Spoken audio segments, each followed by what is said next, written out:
आज का जो क्लास है वो इकनॉमिक्स के एमसीक्यूज़ के बारे में है। तो देखिए स्टार्ट करते हैं। ये कहता है कि फादर ऑफ इकनॉमिक्स इज़, ये जो 176 है, फादर ऑफ इकनॉमिक्स इज़ यानी फादर ऑफ इकनॉमिक्स कौन है? अदम स्मिथ, मार्शल या रॉबिन्स। तो ये कौन है? ये अदम स्मिथ है। इस तरह इसके बाद है Adam Smith wrote a book in 1776। Adam Smith ने एक किताब लिखी 1776 में, यानी इकनॉमिक्स के बारे में। तो वो जो नाम है किया है introduction to economics, principle of economics या वेल्थ ऑफ नेशन। तो ये जो सी ऑप्शन है वेल्थ ऑफ नेशन, ये राइट ऑप्शन है। तो who introduced perfect competition. Perfect competition किसने ईजाद की? यानी परफेक्ट कंपटीशन एक मार्केट है जिसमें ज़्यादा सेलर होते हैं और ज़्यादा बायर होते हैं। तो ये किसने ईजाद की? अदम स्मिथ, मार्शल या रॉबिन्स। तो अदम स्मिथ यानी introduced for perfect competition. Who wrote the book principles of economics. ये किताब किसने लिखी? मार्शल और रॉबिन्स, अदम स्मिथ। तो प्रिंसिपल ऑफ इकनॉमिक्स ये मार्शल ने लिखी, यानी A option is right one. फिर कहता है कि economics is a science of wealth by, यानी इकनॉमिक्स दौलत का इल्म है।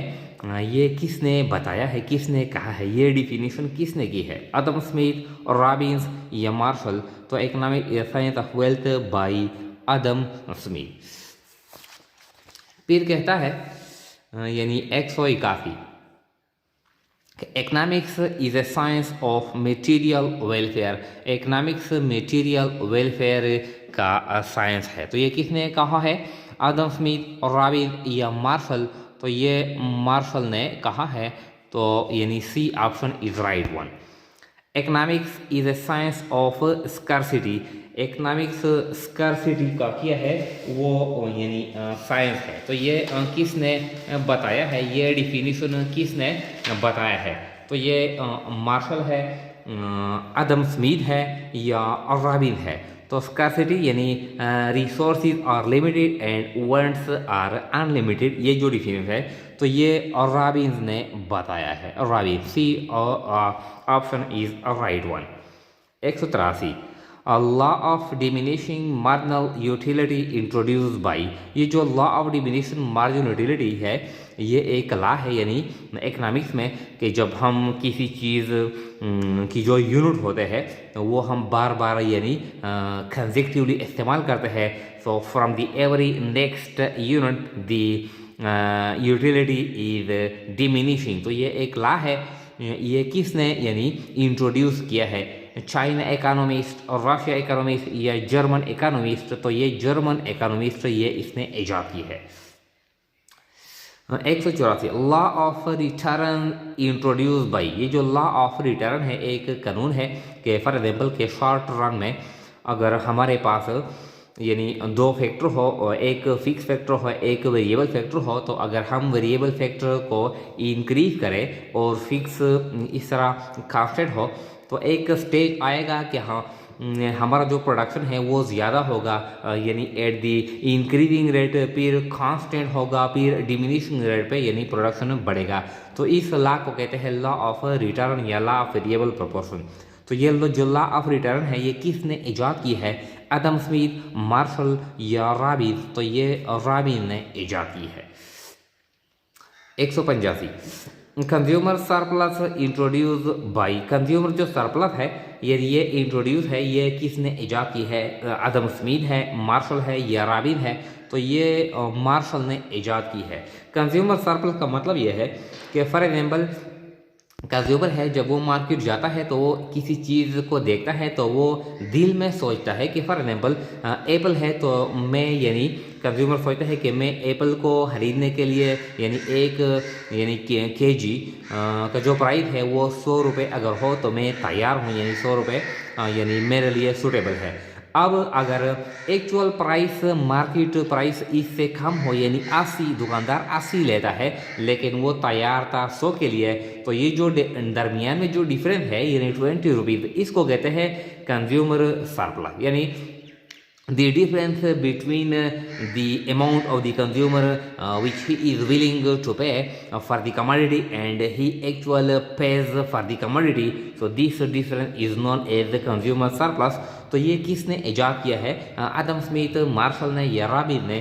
तो ये यानी रॉबिन ने ये यानी कंज्यूमर सरप्लस मार्शल ने ये इजाद की है। इसके बाद है यानी 186, ये कहता है इंडिफरेंस करो अप्रोच इंट्रोड्यूस बाई। इंडिफरेंस करो अप्रोच ये इंट्रोड्यूस हुआ है, इजाद किया है। किसने इजाद किया है? USA economist, German economist, Russian economist या ब्रिटिश इकोनॉमिस्ट? ये किसने इजाद किया है? इंडिफरेंस करो का मतलब ये है कि फॉर एग्जाम्पल हम दो प्रोडक्ट लेते हैं कि हम जितने भी यूनिट यानी एक प्रोडक्ट के और जितने भी यूनिट हम दूसरे प्रोडक्ट के लेते हैं, तो हम यानी सेम लेवल ऑफ सेटिस्फेक्शन हम हासिल यानी कर सकते हैं। तो ये एक करो है जिस पॉइंट पे भी हम यानी सिलेक्शन करें, हमारे लिए सेम लेवल ऑफ सेटिस्फेक्शन ये प्रोवाइड करते हैं। तो ये एक अप्रोच है, ये किसने इजाद किया है?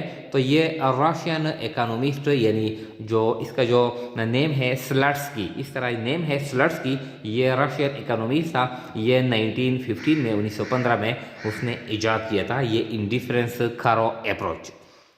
Marginal rate of substitution introduce by, यानी मार्जिनल रेट ऑफ सब्स्टिट्यूशन ये एक टर्म है जो हम इस्तेमाल करते हैं यानी जब हम एक प्रोडक्ट के यूनिट को परचेस करते हैं, अब हम चाहते हैं कि दूसरे प्रोडक्ट की यूनिट को भी परचेस कर लें, तो हम यानी कितनी यूनिट पहला जो प्रोडक्ट हम परचेस करते थे वो कितने यूनिट हम लीव करेंगे, छोड़ेंगे, सेक्रीफाई करेंगे, ताकि हम जो दूसरा प्रोडक्ट है हम इसके यूनिट को, इसके केजीज को हम परचेस करें।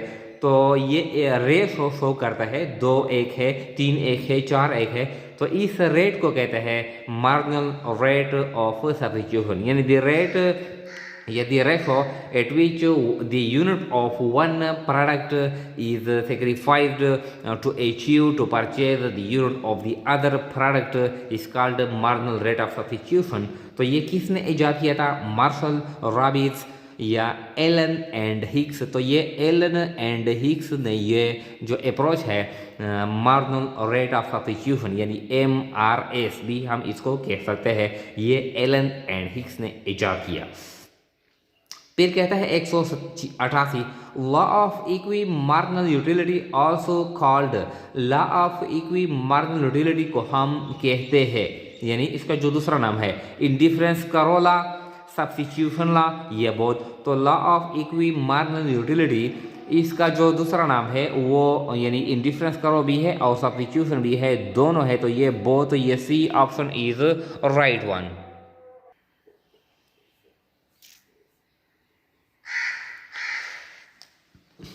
एक 189, when marginal utility is 0, जब marginal utility 0 हो, it shows, तो ये शो करता है मैक्सिमम सेटिस्फेक्शन, मिनिमम सेटिस्फेक्शन या एवरेज। तो जब मार्जिनल यूटिलिटी 0 है तो इट शोज मैक्सिमम यूटिलिटी या मैक्सिमम सेटिस्फेक्शन। तो ये A option is right one. देखें maximum production stage is where, maximum production stage वहाँ पर है जहाँ पर for example marginal revenue more than marginal cost, marginal revenue less than marginal cost या marginal revenue is equal to marginal cost. तो जब marginal revenue बराबर हो जाती है मार्जिनल कॉस्ट की, तो ये क्या है? ये मैक्सिमम प्रोडक्शन स्टेज ये शो करता है। जब मार्जिनल रेवेन्यू बराबर हो जाती है मार्जिनल कॉस्ट के, तो ये मैक्सिमम प्रोडक्शन स्टेज यानी शो करता है ये पॉइंट। इसके बाद है when marginal revenue less than marginal cost, जब मार्जिनल रेवेन्यू कम हो मार्जिनल कॉस्ट से खाली जगह प्रोडक्शन, तो क्या करें? कंटिन्यू प्रोडक्शन, स्टॉप प्रोडक्शन या non.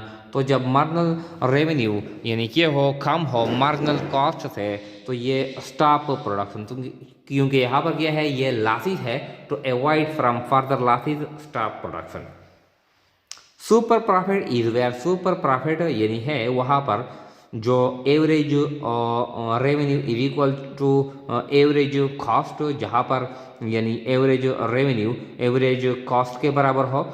Average revenue more than marginal revenue, जब एवरेज रेवेन्यू मार्जिनल रेवेन्यू से ज़्यादा हो, या average revenue more than average cost, तो जब एवरेज रेवेन्यू एवरेज कॉस्ट से ज़्यादा हो तो इसको कहते हैं यानी सुपर प्रॉफिट। यानी एवरेज कॉस्ट है, एवरेज रेवेन्यू ज़्यादा है, तो जो ज़्यादा है वो इसको कहते हैं super profit.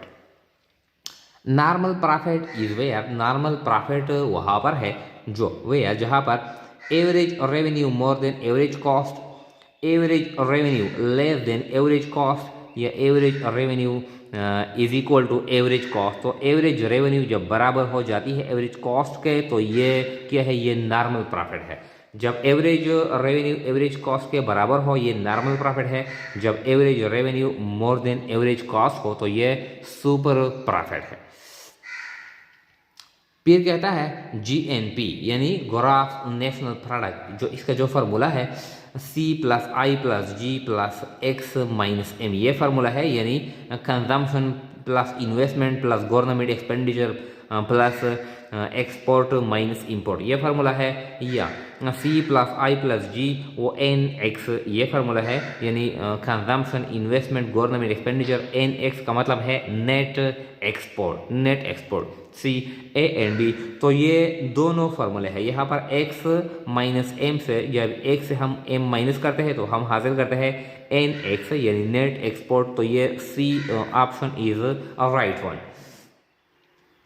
GDP gross domestic product, यानी ये इज इक्वल टू, इसका जो फार्मूला है ये बराबर है GNP प्लस फॉरेन रिसीट्स, इसके बराबर है GNP प्लस इंटरनल रिसीट्स, इसके बराबर है ये GNP माइनस फॉरेन रिसीट्स।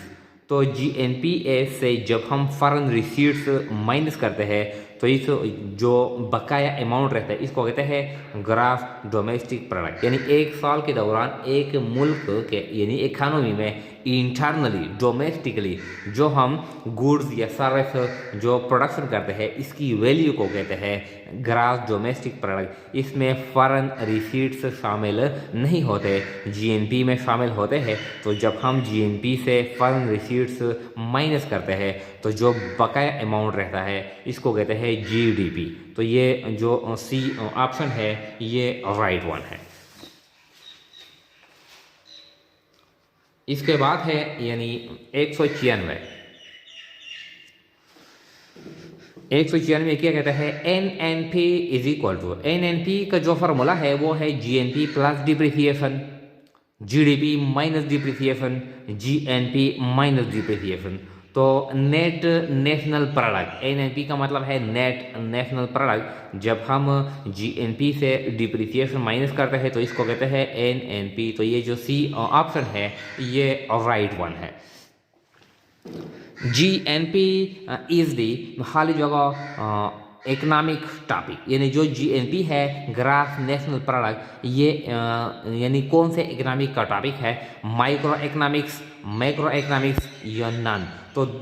तो जो GNP है ये रिलेटेड है with the whole economy and any problem any topic related with the whole economy with the whole world is consider the macro economics topic. तो ये क्या है, ये भी option is right one, GNP macro economics का topic है। खाली जगह इज अब्लिक आर, यानी इसमें एक भी है और एक से ज़्यादा भी है, ये इज अब्लिक आर इसलिए दिए गए हैं।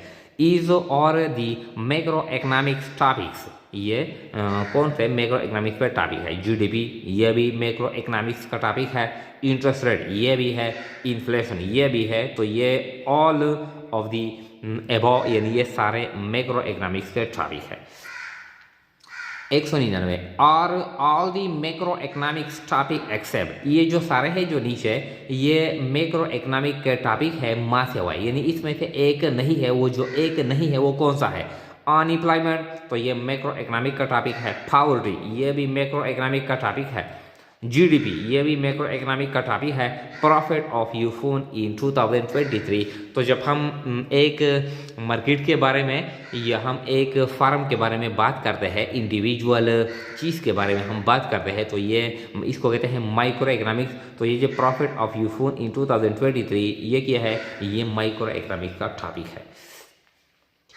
और all the micro economics topic except, सारे माइक्रो इकोनॉमिक के टॉपिक है माँ सेवा, यानी इनमें से एक मैक्रो इकोनॉमिक का टॉपिक है, बाकी सारे माइक्रो इकोनॉमिक के टॉपिक है। तो वो जो एक है जो माइक्रो इकोनॉमिक्स का टॉपिक नहीं है वो कौन सा है, फ्रूट मार्केट इन लाहौर, तो ये लाहौर के साथ रिलेटेड है, फ्रूट मार्केट के साथ रिलेटेड है, ये माइक्रो है। लेबर मार्केट इन बानो, ये भी माइक्रो है, बानो के साथ रिलेटेड है। प्रॉफिट ऑफ स्टील मिल, ये भी एक इंडिविजुअल ऑर्गेनाइजेशन के साथ रिलेटेड है। और अनएम्प्लॉयमेंट इन पाकिस्तान, तो ये पाकिस्तान यानी होल इकोनॉमी से है, तो ये अनएम्प्लॉयमेंट ये माइक्रो इकोनॉमिक्स का टॉपिक नहीं है।